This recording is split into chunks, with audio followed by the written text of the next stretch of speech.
Okay, here we go. Hi class, this is Katie Harmon here to report on the Hoxne Pepper Pot for Great Basin College History 498 with Professor Hockley.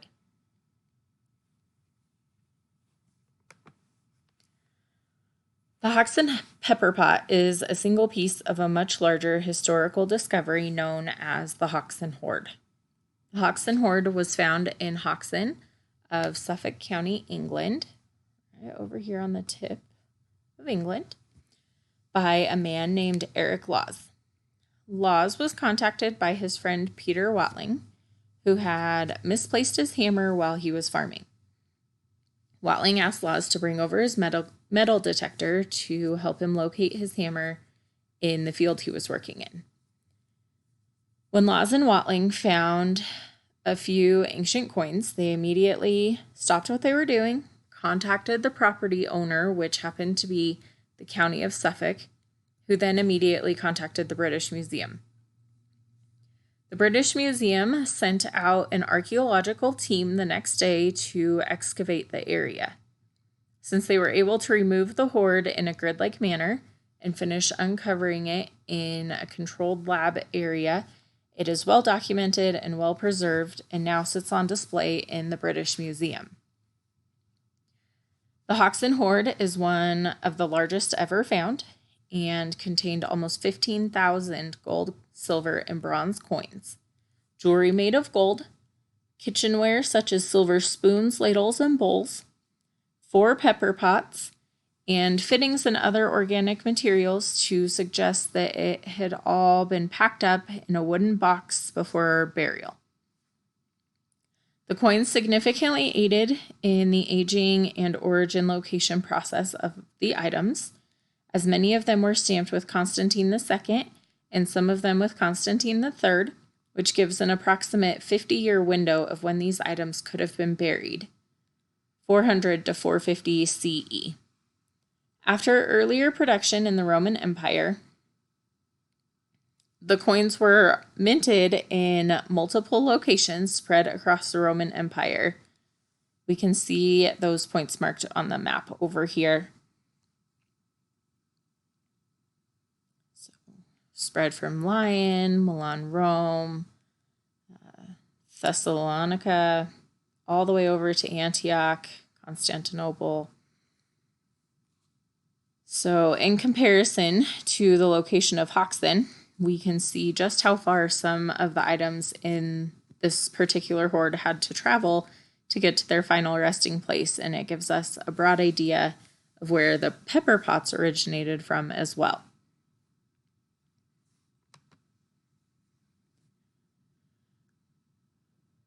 The Hoxne Pepper Pot, also known as the Empress Pepper Pot, is pictured here at the left.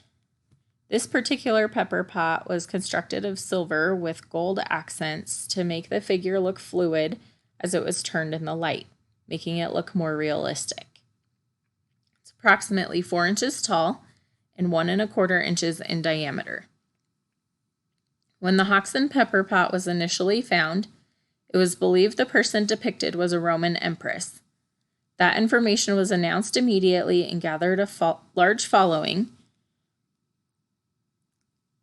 thus giving it the nickname of the Empress Pepper Pot.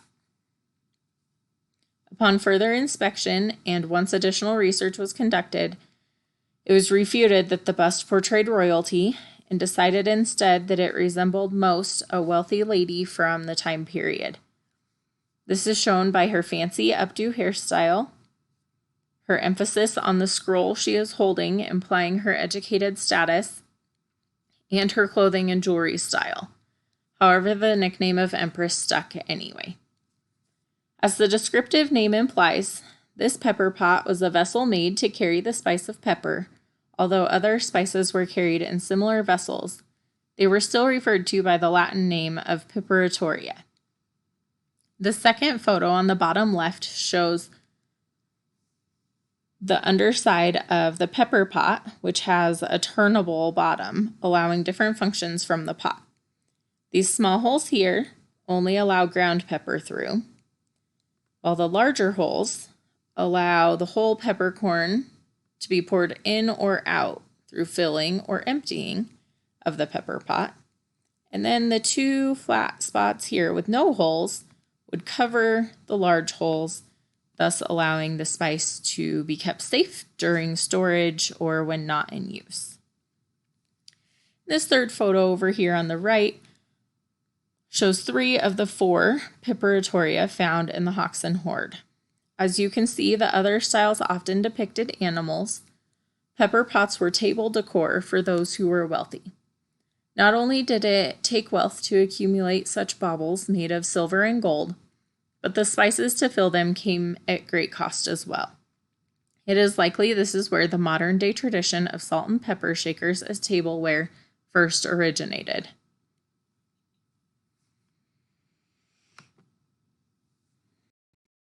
Originated in Indonesia and India, making it rare and expensive commodity along the Silk Road.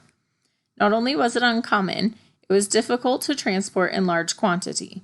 It wasn't until maritime trade became more common and the spice route developed that pepper became more popular. Once the friction of distance could be lessened through transport by water, pepper made its way into the Mediterranean and thus the Roman Empire. It was not always smooth or direct sailing or quick in travel, as it left Indonesia or India, then traveled to South Arabia. From there, it would have gone to Egypt and up the Nile River, finally making it to Alexandria. And then from Alexandria, it would have made its way across the Mediterranean and into the Roman Empire. This is one of the reasons it carried such a hefty price tag and wasn't very common in the 1st century, more so in the 3rd and 4th centuries.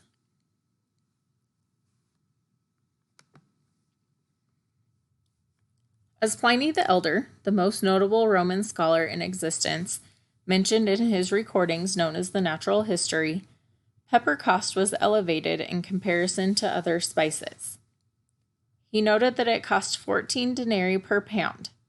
To put that in perspective, it was about 6 days' pay for a Roman legionary, or 14 days' pay for a contemporary Roman soldier.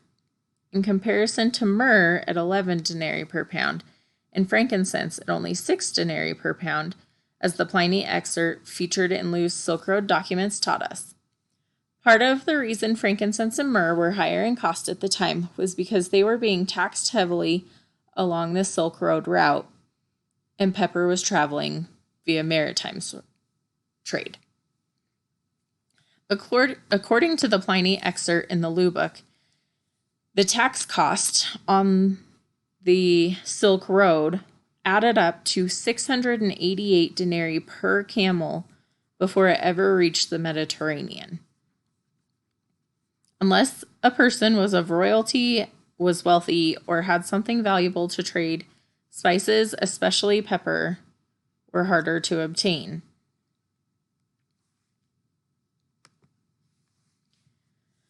That being said, those who were wealthier of royalty, spices were more easily obtained. Some were even provided rations of these items as a tax or a gift as they passed through their location, whether it be a port or an inland stop along the Silk Road. The wealthy would have displayed their wealth through decor items such as the pepper pots and other kitchenware found among the Hoxne hoard. Many of the items found were inscribed with crosses and religious sayings. This led researchers to believe that the owners of these belongings were believers of Christianity. Christianity legally entered the Roman Empire in 313 CE, when Constantine allowed the religion to be openly worshipped, and it continued to grow until 391 CE, when all other religions were abolished from worship within the Roman Empire.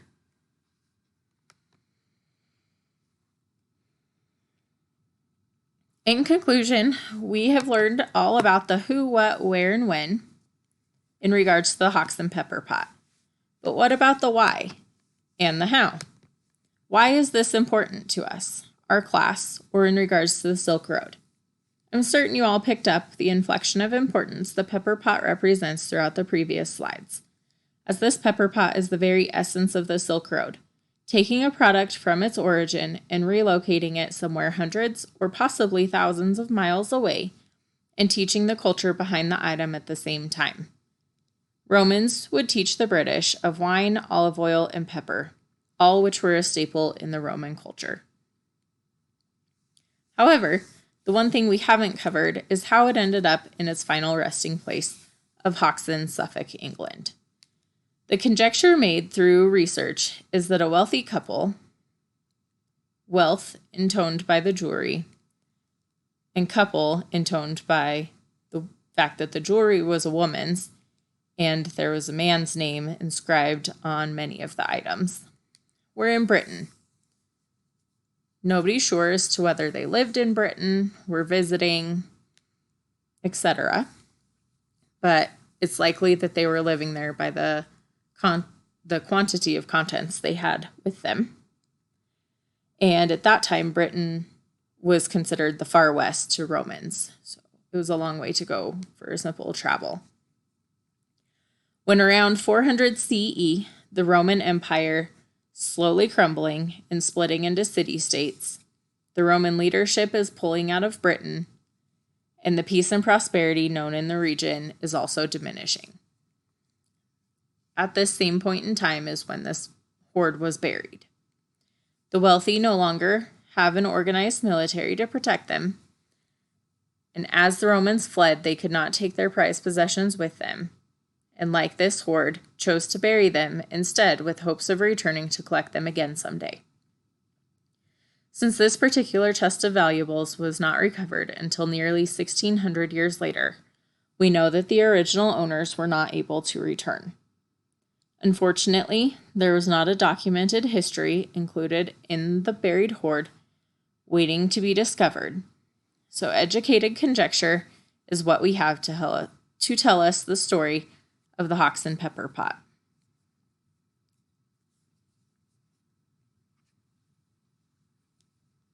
I hope you enjoyed learning about the Hoxne Pepper Pot as I did as well, and have a good week.